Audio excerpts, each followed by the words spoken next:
She left on a Saturday morning. Packed 3 suitcases, called a car, and told me she was done pretending our life was enough. Those were her exact words. Done pretending. Like the 11 years we spent building something together was a performance she'd finally grown too tired to keep up. She didn't cry. She didn't fight. She just looked at me the way you look at a piece of furniture you've decided to donate, like the decision had already been made so long ago that the actual leaving was just paperwork. And then she said his name. Marcus. I knew who he was before she finished the sentence. Not personally. But I knew the name on the lease. Unit 4B. $5,400 a month. Direct deposit, always on time. I'd owned that building for 6 years and Marcus had been a tenant for the last 2. Quiet. Professional. No complaints from neighbors. No late payments. Model tenant. My wife had no idea. I didn't say a word. I picked up my coffee, walked to the kitchen window, and watched the car pull out of our driveway. And I remember thinking, very clearly, very calmly, she just made the most expensive mistake of her life, and she doesn't know it yet. Let me take you back. Because this story doesn't start on a Saturday morning. It starts years before that, in a conversation she didn't think I remembered. But I remember everything. I met Diana when we were both 29. She was sharp, funny, and brutally honest in a way that felt refreshing back then. I was working as a property manager for a small commercial firm, learning the business from the inside, spending my weekends driving through neighborhoods and reading zoning maps like other people read novels. I wasn't flashy. I wasn't the guy at the dinner party with the loud stories and the expensive watch. I was the guy in the corner asking the host how much they paid per square foot. Diana found that charming. For a while. We married at 31. Bought a house. Had a good life, not a spectacular one by the standards she'd start measuring against later, but a solid, real one. I was building something. Slowly. Deliberately. The way you build anything that's meant to last. By 35, I'd quietly purchased my first investment property. A 6-unit building in a mid-tier neighborhood that I got under market value because I spotted a probate listing before it hit the open market. I didn't tell Diana much about it. Not because I was hiding it, but because every time I tried to explain what I was doing, her eyes went somewhere else. She wasn't interested in the mechanics. She was interested in the result, and the result wasn't visible yet. So I kept building. Quietly. By the time Diana left me, I owned 4 buildings. 41 units total. All managed under an LLC with a name that meant nothing to anyone who didn't know to look. Caldwell Property Group. My last name isn't Caldwell. It's the middle name of my grandfather, who lent me $18,000 in 2009 to make my first investment, and told me to never let money make noise before it had to. Diana didn't know about the LLC. She knew I had some rental properties. She knew I managed them. She did not know the scale. She did not know the income. And she absolutely did not know that the man she was leaving me for was wiring $5,400 into one of my accounts every single month like clockwork. Marcus, as I would come to understand over the following weeks, was everything Diana had decided I wasn't. He drove a newer car. He wore better clothes. He took her to restaurants where you needed a reservation 2 weeks out and the bill arrived in a leather folder. He lived in a building with a doorman, a rooftop terrace, and, as Diana would mention more than once during our divorce proceedings, a stunning view of the city. She said it like it was proof of something. Like a view was evidence of a man's worth. That building, with the doorman and the rooftop and the stunning view of the city, was 4400 Mercer Avenue. And 4400 Mercer Avenue had been mine since 2019. I bought it in an off-market deal from an estate attorney I'd built a relationship with over several years. 18 units. Fully occupied. Professionally managed by a third-party company I contracted with, which meant my name appeared nowhere in the day-to-day. The LLC was the landlord. The property management company was the face. And I was the quiet man in the background collecting monthly statements and reinvesting the proceeds. Marcus had moved into Unit 4B 14 months before Diana left me. I didn't know he existed until my property manager forwarded me his tenant application for approval. Strong financials. Good credit. Employment listed as a senior consultant at a regional investment advisory firm. I approved the application in about 4 minutes and never thought about him again. Until my wife said his name on a Saturday morning. I want to be honest about what those first few days felt like. Because this isn't a story where I was fine. I wasn't fine. 11 years is not nothing. I sat in that house for 3 days and barely moved. I called my brother twice and said very little. I ate poorly. I slept in the chair. But underneath all of it, underneath the part of me that was genuinely hurt, something else was running. Quietly. Like a background process you don't notice until the screen changes. Because I knew something Diana didn't know. And I knew something Marcus didn't know. And I hadn't decided yet what to do with that information. I pulled up the lease on my laptop on the third night. Opened the tenant portal. Marcus J. Hale. Unit 4B. Lease term, month to month, having converted from his original 12-month term 4 months prior. That was important. Month to month meant the required notice to vacate was 30 days under the terms of the agreement and applicable state law. I closed the laptop and went to sleep. I'm not a vindictive person by nature. I want to be clear about that. What I am is patient. And I'm precise. I don't make decisions when I'm emotional. I make them when I'm clear.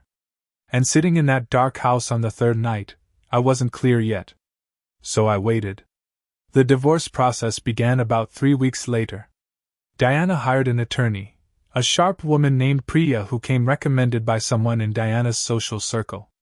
I hired my own attorney, a man I'll call Frank, who had handled 2 of my property acquisitions and knew my financial picture well.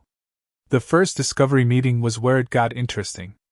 Diana's attorney submitted a formal request for disclosure of all marital assets. Standard procedure. And this is the part where the years of quiet, deliberate, boring financial infrastructure I'd built started to matter in ways I couldn't have planned for, but that worked entirely in my direction. Because here's the thing about how I'd structured everything. The investment properties were held in LLCs formed before the marriage in the case of 2 of them, and during the marriage but with premarital capital as the funding source in the case of the other 2. My attorney had advised me on this years ago when I was still growing the portfolio, not in anticipation of divorce but simply as sound asset protection strategy. The kind of boring, careful thing that nobody thinks about until suddenly everything depends on it. Priya was good. She pushed hard on the marital asset question. There were real legal complexities there, and I won't pretend otherwise. But what became clear very quickly was that Diana had significantly misjudged what she was walking away from versus what she was walking toward. She thought she was leaving a man with some modest rental income for a man with real wealth. The numbers in Discovery told a different story. My attorney submitted our financial disclosures about 6 weeks into the process. I remember the call afterward. Frank was professional, measured, but there was something in his voice when he described Priya's reaction to the documents. She hadn't known. Diana hadn't known. The portfolio valuation. The income statements. The equity positions. The LLC structures. All of it, laid out in black and white in a set of documents that Priya would have had to show her client. Frank told me Diana's attorney had requested a 2-week extension to review the materials. 2 weeks. I said that was fine. I went back to my property management dashboard and looked at Marcus Hale's payment history one more time. 26 months of on-time payments. $5,400 per month. Total paid to my LLC, $140,400. My wife had left me for a man who had been paying me $140,000. I sat with that for a long moment. Then I got up, made coffee, and called my property manager. Here's what I want you to understand about what happened next. I did not call my property manager to retaliate. I called because the building at 4400 Mercer had been under a conversion evaluation for several months. A plan to renovate 3 units on the 4th floor and convert them to short-term furnished corporate rentals, which would increase the monthly yield significantly. This was a business decision that predated the divorce by almost a year. The paperwork was already drafted. The contractor bids were already in. Unit 4B was on the 4th floor. The conversion plan required those units to be vacated. Month-to-month leases on the floor made that legally straightforward. 30-day notice required under the lease terms. I told my property manager to proceed with the conversion plan. I told her to issue the required notices. I did not tell her why I was telling her now instead of 3 months from now. She didn't need to know. The notice went out on a Thursday. Standard form. Professional letterhead. Caldwell Property Group. 30 days to vacate. Reason cited: unit required for significant renovation and conversion. It was entirely true. The contractor was already scheduled. I know when Marcus received it. I know because my property manager forwarded me his response email the following day. He was upset. He wrote that he had established his residence there. He wrote that he needed more time. He wrote that he would like to speak to the owner directly. My property manager replied professionally that the notice was final per the lease terms, that relocation resources were available, and that the owner was not available for direct communication per standard policy. That was a Friday. On Saturday morning, exactly 5 weeks after Diana had walked out the door with 3 suitcases, my phone started ringing. It was Diana. I didn't answer. She called again. I didn't answer. She called a third time. I let it go to voicemail. The voicemail was 47 seconds long. Her voice was controlled but not quite steady. She said that Marcus had received some kind of notice about his apartment. She said she didn't understand what was happening. She said she wanted to talk. I saved the voicemail. Then I called Frank. What Diana had started to figure out, and what Marcus had clearly not figured out yet, was that the names on the documents were connected. At some point in the previous weeks, Diana had presumably told Marcus she was divorcing her husband. At some point, he had presumably mentioned the building he lived in, the property company, possibly even the LLC name. And at some point, Diana had seen that LLC name in the financial disclosure documents her attorney had shown her. Caldwell Property Group. She wasn't stupid. She was just slow to add it up. And by the time she did, the 30-day clock was already running. I called her back 2 days later. I kept it brief. I told her the notice was a legitimate business decision related to a renovation project that had been in planning for nearly a year. I told her I understood it was inconvenient timing. I told her that if Marcus had questions about the process, he could direct them to the property management company. Then I told her that my attorney would be in touch about the next steps in the divorce proceedings. She was quiet for a long moment. Then she said, "How long have you owned that building?" "Since 2019. I said. "Happy to provide the acquisition documents if Priya needs them." She hung up. The next 3 weeks were, by any measure, the most clarifying period of my adult life. Marcus Hale, I learned through a second forwarded email, had begun looking for comparable units in the area and discovered what anyone who's searched that market already knows, that units of comparable quality in that neighborhood were running between $5,800 and $6,400 per month, and most required a 12-month lease commitment and first and last month's deposit up front. He made a formal request through the property management company to negotiate staying. He offered to sign a new 12-month lease at a higher rate. My property manager brought it to me. I thought about it for exactly as long as it deserved. I told her the conversion was proceeding as planned. Meanwhile, the divorce negotiation had shifted. Diana's position had quietly changed. The woman who had walked out of our house 5 weeks earlier with the confidence of someone who had already won, who had a better life already lined up and waiting, was now sitting across from her attorney reading financial disclosure documents that told a very different story than the one she'd written in her head. I'm not going to detail the settlement terms. That's private. What I will tell you is that the outcome was significantly different from what I believe Diana anticipated when she decided that Marcus and his leather folder restaurant bills represented a better future. The renovation at 4400 Mercer began on schedule. The contractor I'd been working with for years ran a clean operation. The fourth floor was vacated in full by the required date. The work took about 11 weeks. When it was done, the 3 converted units came online as furnished corporate rentals at $7,200 per month each. Fully occupied within 6 weeks.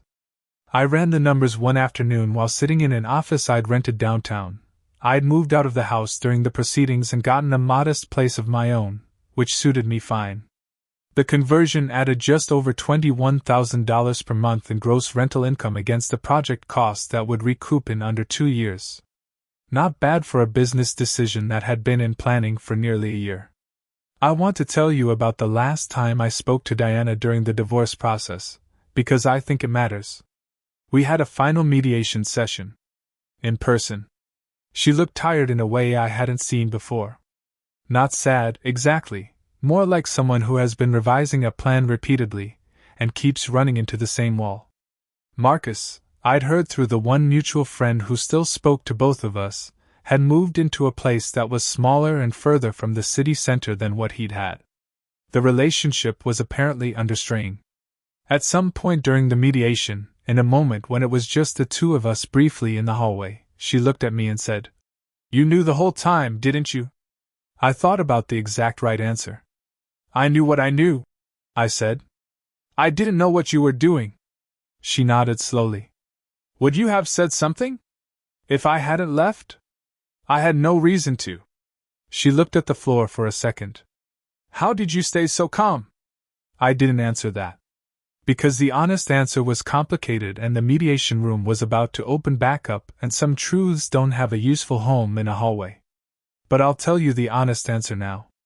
I stayed calm because I'd learned a long time ago that the people who underestimate you are only dangerous if you let them see you react. The moment you react is the moment you hand them the power they thought they already had. My grandfather taught me that, in his own way, when he handed me a check for $18,000 and told me not to let money make noise before it had to. I'd spent 15 years building something real and quiet and solid.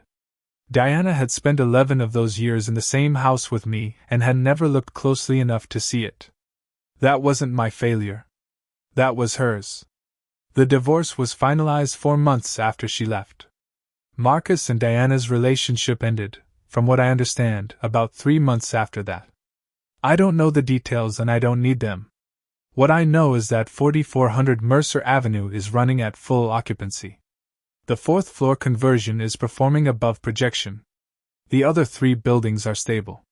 I'm currently in due diligence on a 5th acquisition, a 12-unit building about 6 miles from where I'm sitting right now, which I found the same way I found all the others, quietly, carefully, and without making any noise. I'm 38 years old. I'm in no hurry. Some people move through the world loud and fast. They want the car and the restaurant and the view, and they want everyone in the room to know they have it. They perform wealth like it's a personality. And some people just own the building.